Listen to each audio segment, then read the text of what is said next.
And welcome to Let 'Em Talk. I'm Paul DiRienzo, and we're going to have a great show in store for you tonight, as usual. We have our guest, a poet and artist, Carmela Tal-Baron, who's going to be here to talk to us about paradigm shift and some of her work as a poet and as a vocalist. And thank you very much for joining us, Carmela. Well, thank you so much for having me here. Great. I love this Manhattan neighborhood. Right, good. Very good. And so, we're going to, first I want to ask about yourself, to describe yourself and describe what your project is and what you've been working on a little bit, and then maybe a little bit about what we're going to see first. Because we're going to see a video in a minute. Well, right now I'm about to present my interdisciplinary work in this book, which is a book of poetry and art. Sure. But it all started as a result of a very brilliant jazz musician, composer, John DiMartino, who loved my poetry. Great. And he suggested to compose music. So I gave him like 40 poems, and he composed 24. Wow. And this is a CD that you see here, Paradigm Shift. Oh, here, I'll show it to you. Poems. Here's the CD here. And this is the music based on your poetry. Right. Well, we'll talk more about that. And we're going to listen to some excerpts, I think, in a few minutes. So tell us a little bit about yourself. Where were you born? Well, it's really all came through this book.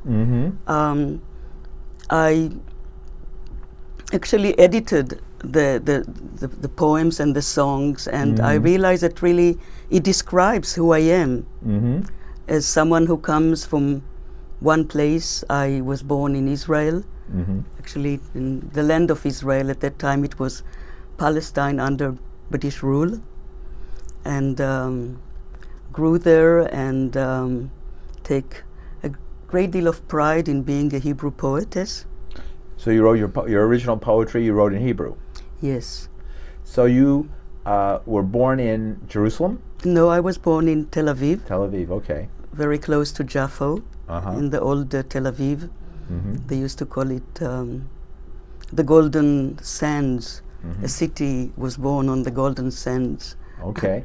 And how did you come to be born in British Mandate Palestine at the time?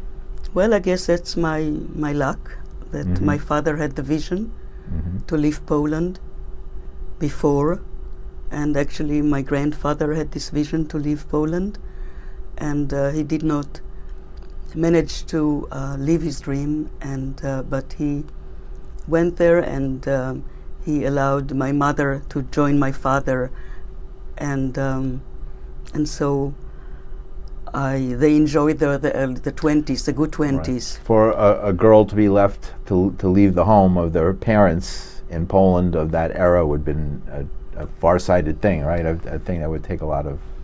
Sure. Right. Sure. Yes. It's not like today where just pack up and go. Well, you go on a boat, on a ship, and you travel for weeks. And it was quite a shock for my mother, the strong light of the Mediterranean and the manners of the people, and she was used to very refined upbringing in Poland, so she took it for a while, and then she went back to Poland, and my father used to write her every day to come back and to give it another chance, and finally she decided to go back, return.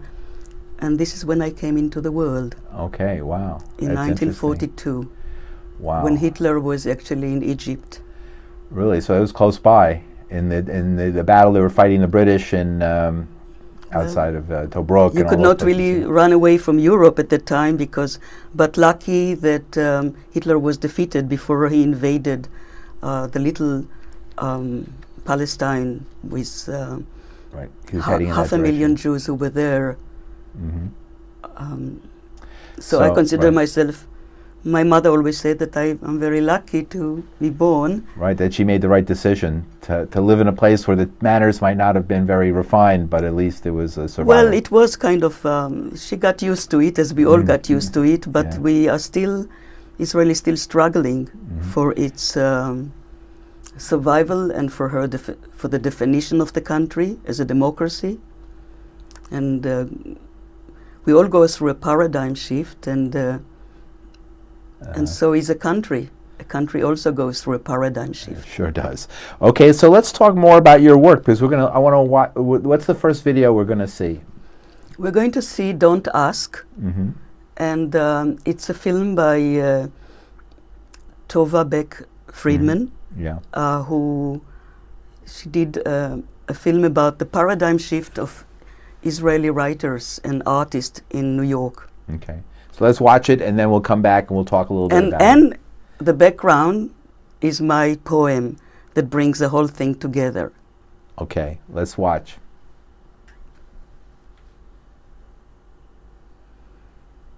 And we're waiting for them to play it. I'm sure it'll play in a minute. In the meantime, here we go.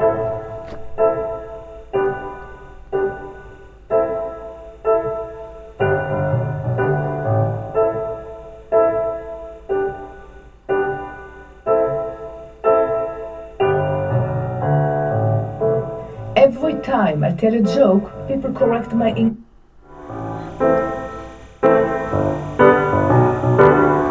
Don't ask me about my accent. I never thought I will actually move to another country, but as I said, I did follow my heart. I came to United States when I was 23 years old.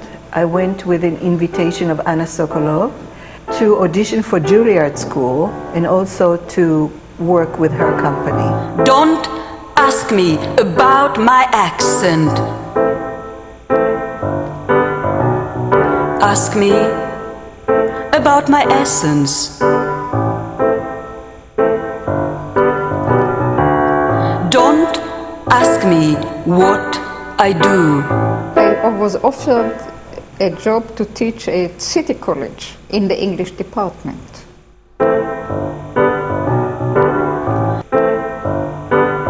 And at that point, just coming to the United States, I thought it's quite arrogant for an Israeli with a very pronounced Israeli accent to teach Americans in the English department.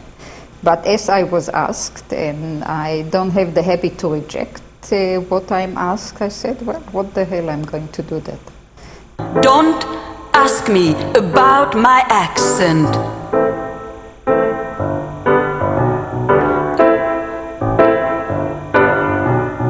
Ask me who I am. I am where I want to be, so I feel good. Don't ask me where I am coming from.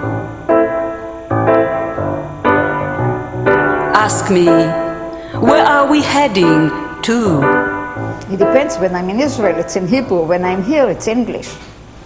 I love both languages, and very often I'm not aware of what language I'm using. אני מעדיפה לדבר באנגלית, כי החיים שלי מגיל 23 עד 65 היו פה, as my more intellectual developed way of thinking was in the United States. Don't ask me about my age. Can't you see?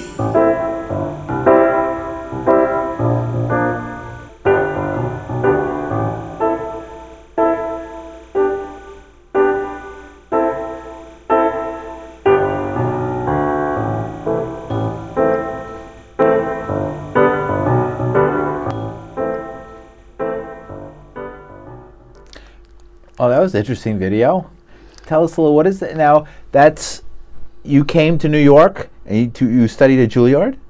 No. Is that what it said? What no, is it? this is the dancer. The dancer, okay. Yes. All right, and so tell me about your connection. This movie, by the way, has won the Real 13 competition and was shown on Channel 13. Oh, really? Okay. On Saturday night. I think I saw it. When? How long ago? Was it recently? No, a couple of years ago when it was done. I think I saw it. That's why I watched Real 13. Congratulations. Thank you. For getting that. It's congratulations to me and also for Tova, who created this very short and brief an all-inclusive movie. Right. And what does that movie mean to you? What is it? It's the immigrant in New York. It's an introduction, but it also means that when you come to New York, it's a melting pot. Everyone here has a different accent, different way of talking, and some people, ask you right away, where are you from? What is this accent? And so I wrote this poem. Don't ask me about my accent. Ask me about my essence. Right. So the poetry that was behind, that we listened to while we were watching the dancer and all, that was your poetry, which influenced this, right? And this is in this book. All right, great. And the music was John DiMartino. Right. Which really gave the whole movie a bind. Right. I get that. That's very interesting. And so let's. I want to continue on by let's look at this book, Paradigm Shift and Other Poems. When are these poems that you wrote in throughout your life, or more recently, specifically for this book? Well, no, it's just that the poems that are in this book are the poems that John DiMartino has selected to compose. Right. Okay, so of all your poems. And I realized that I created an order to present them, and so to tell my story. People always ask you start talking and they ask you, where are you from? What is this accent? They never let you, give you an opportunity to tell who you are, really. Yes. And people don't want to be asked, what do you do? But who are you? Right. Okay. So not by, and that, in when you teach English as a second language and people learn English, often, folks with certain accents that are considered beautiful accents, Jamaican patois, or maybe a Pakistani, accent. People enjoy those accents, and they ask the poor person, right? It's like constantly, well, will you say that again in your accent, please? I want to hear that again, right? Well, actually, I learned to like my accent because I have done those recordings of poetry and songs, and they were well received. Would you rather read your poetry in English or in Hebrew? Well, it's very different. Either way, right? And English is an easy language to learn because you don't have the male and female. Okay. I love English. For me to master the Hebrew is a privilege, and this is really my connection to Israel is the Hebrew. Right. Your first language. It's not just that; it's a very special language. I see it as the privilege to speak it, to own it, to write in it. Okay. It's not, unfortunately, it's not very many people to share it with. And this is why I made my paradigm shift into the English language, because I really want to create a bridge between tongues. Well, would you like to read us one of your poems right now? And I know we have some music that goes, it's a bed of music that goes under. Why don't we go to read one of your poems next, and then we'll watch the video next. So let's hear what you have to say, and we can maybe play the first clip of music. All right. The first clip of music, we'll play that underneath as a bed, and you can read the poetry. So whenever you're ready, okay. Well, we'll play the music. Let's begin the music. The first clip. Hopefully it'll be the right one. I think it will be. We have a great engineer. Poem Still In. Is that the correct one? Yes. Thank you. Poem still in to quiver, like the fingering of strings in an unknown alley. And something is melting in me to open one more strange door.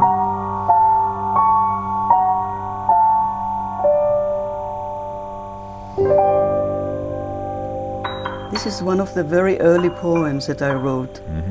And when people ask me, why do you write poetry? That was a beautiful poem. I always share this poem. Right.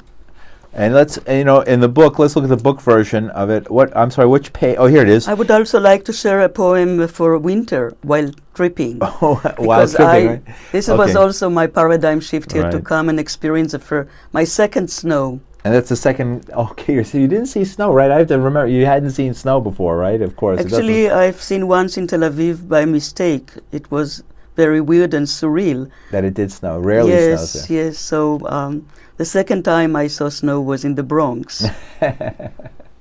So we're gonna.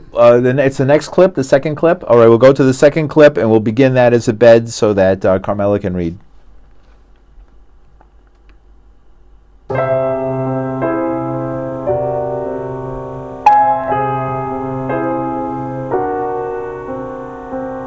While tripping, I caught a snowflake in midair.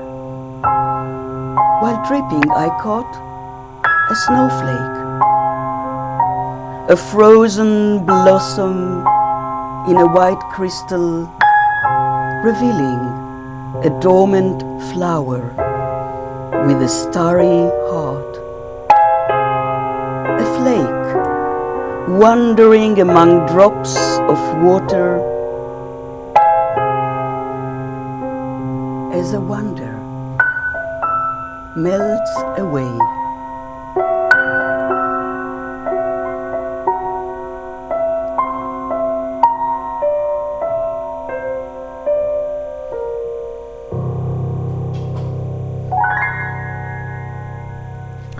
Beautiful.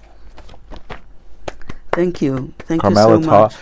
Carmela Tal-Baron. Yes. And her book of poetry, Paradise Shift. Paradise Shift, did I say? Paradigm I'm Shift sorry. and Other Poems. Paradigm Shift and Other Poems. I'm sorry. But I think, where can people, is this I think people have a available? hard time, actually. Yes, you can get this on the internet by typing my name and the name of the book, and also find the CD on CD Baby. Oh, right. Okay. Oh, yeah. And there it is. The CD comes inside the book, which is beautiful too, right? With some Yes. Well, actually, this is a very special edition that I've done, and that I would like to offer it to nursing home for older people who can really enjoy holding a poetry book and reading it without glasses. And we hold it up just to go through it. It's beautifully laid out, and I just love the use of the. Let me, if I can get it here. Oh, there's a little of John Lennon. Yes. There's the poems we just read, and you can see it's beautifully illustrated inside. I love the illustrations, and the color is wonderful. It's very tactile, very colorful.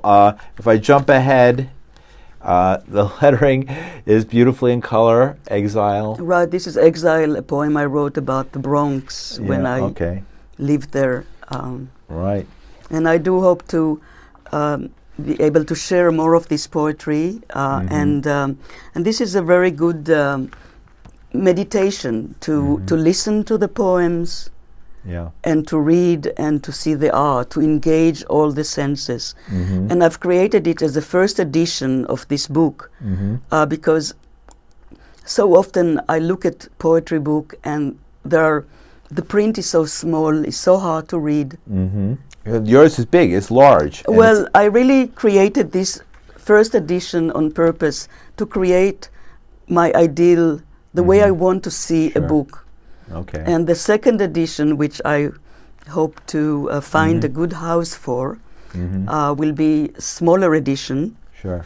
And just a regular book. But this is a special edition just to have this sensory experience. Well, this would be good for actually teaching English. It's also good for children. We love this. This is great for young people. I wouldn't say children, but young people. Actually, yeah, people like to listen to the tape very much. Yeah. And I once gave it to a grandmother, and she played it when her little grandchild, 5 years old, went to sleep. And the next day, she said, "Can you put the same CD again?" Oh, okay, you play it again, right? But she said, "This is poems for adults." She said, "No, I love it." Okay. And so there is something very soothing that I'm told about the voice and the way the music harmonizes with the vibration of the voice. So it's allowing people to enter some alpha waves. Right. Okay. And we have one more cut. Would you want to read one more poem? And then later towards the end we'll play another little video outro that we have. which is beautiful and shows your work and illustrates it. And we're speaking with Carmela Tal-Baron, who is a poet and who I met. We met at the event for Katharine Hepburn, right? The Katharine Hepburn girls. Remember, they were all dressed up as Katharine Hepburn. This was wonderful. That was that last summer, right? That yes, this was a great work of Gabrielle Dawn. Oh, who's been on the show as well. And, she has been on the show, yes, and yes. I hope very much she repeats this show. Yes. Because it has such a great potential. Thank you very much. So we have a third poem. We're going to play the clip that we have, and then Carmela is going to read it to us, and then we'll talk a little bit more and play the video at the end, which we have. Yes, so I would like to read a song, White Balloons, and it's written for Yoko Ono. The whole experience of John Lennon being killed has affected my life very deeply, since I was in the neighborhood actually and witnessed the whole thing.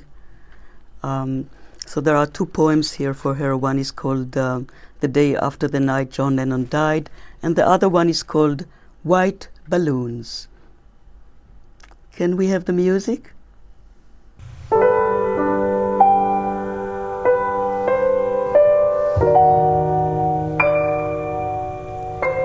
White balloons, pockets of pain, high above the city, flying over Central Park, like a flock of white balloons,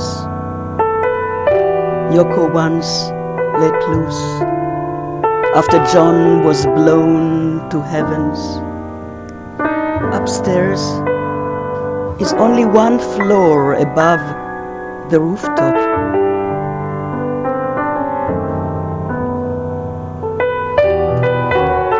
Imagine how well we are singing it all together now,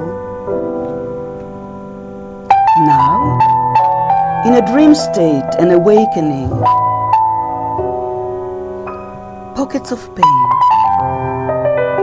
they are all over, flying above the trees like a flock of white balloons, landing on the pointed nails of a grim winter cathedral.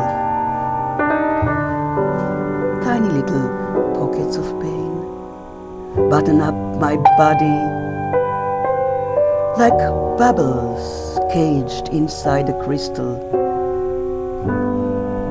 The good light blows rainbow through this piece of frozen desire. The good light blows a new tune into the air, as if to say,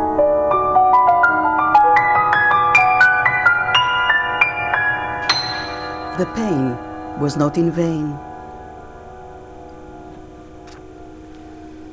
Thank you. Thank you, Carmela Tal-Baron, for that.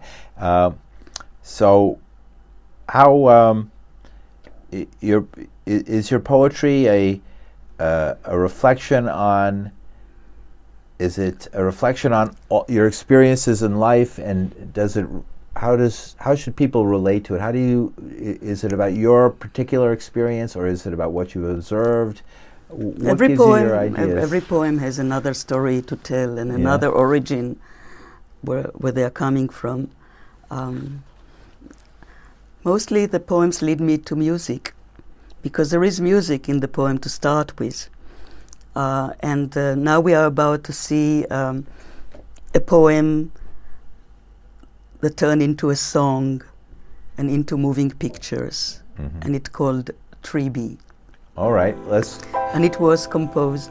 Yes, I love the music. The music's beautiful. We're not on radio, we're on television, so we're going to go to the video. Thank you. Make it higher. Like a tree, dancing in the wind like a tree, dancing in the wind like a tree. Be rooted in the earth like a tree. Be rooted in the earth like a tree. Be reaching for the light like a tree. Be reaching for the light like a tree. Be like a tree, like a tree. Be.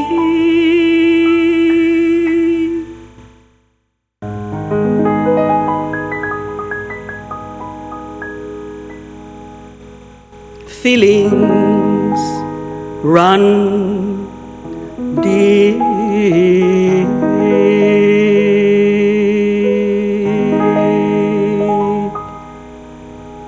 down the roots of Gaia. Feelings run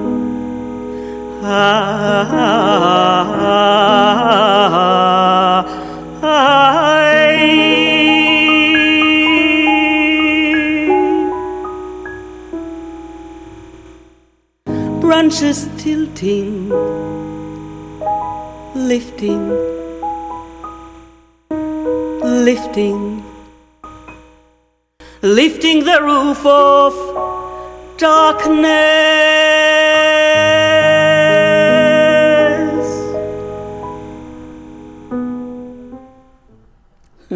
Beautiful. All right. Carmela Tal-Barron. So in the last minute, how can people learn more about your book and your CD? You said CD Baby, right? CD Baby, look for it on the internet. Paradigm Shift and the Paradigm book. Shift and Other Poems by Carmela Tal-Barron. Thank you so much for coming. It will be a great support for art as tools for peace, because I really believe that culture should be the bridge for peace. And we didn't talk about politics that much. We didn't get to, but thank you for that. Right, but I do hope that there will be a change in Israel coming up this election, and that we'll all be able to live in better understanding and communication with our environment and the people around us. Here and there and everywhere, we need more dialogue. You're not voting for Bibi? No. Right. I really hope that Herzog and Tzipi Livni will win the election and will save the country, because the eyes of the world are looking to Jerusalem and to Israel, and we have to live up to that. And so I do pray that the results of this election will be to benefit Israel and the world.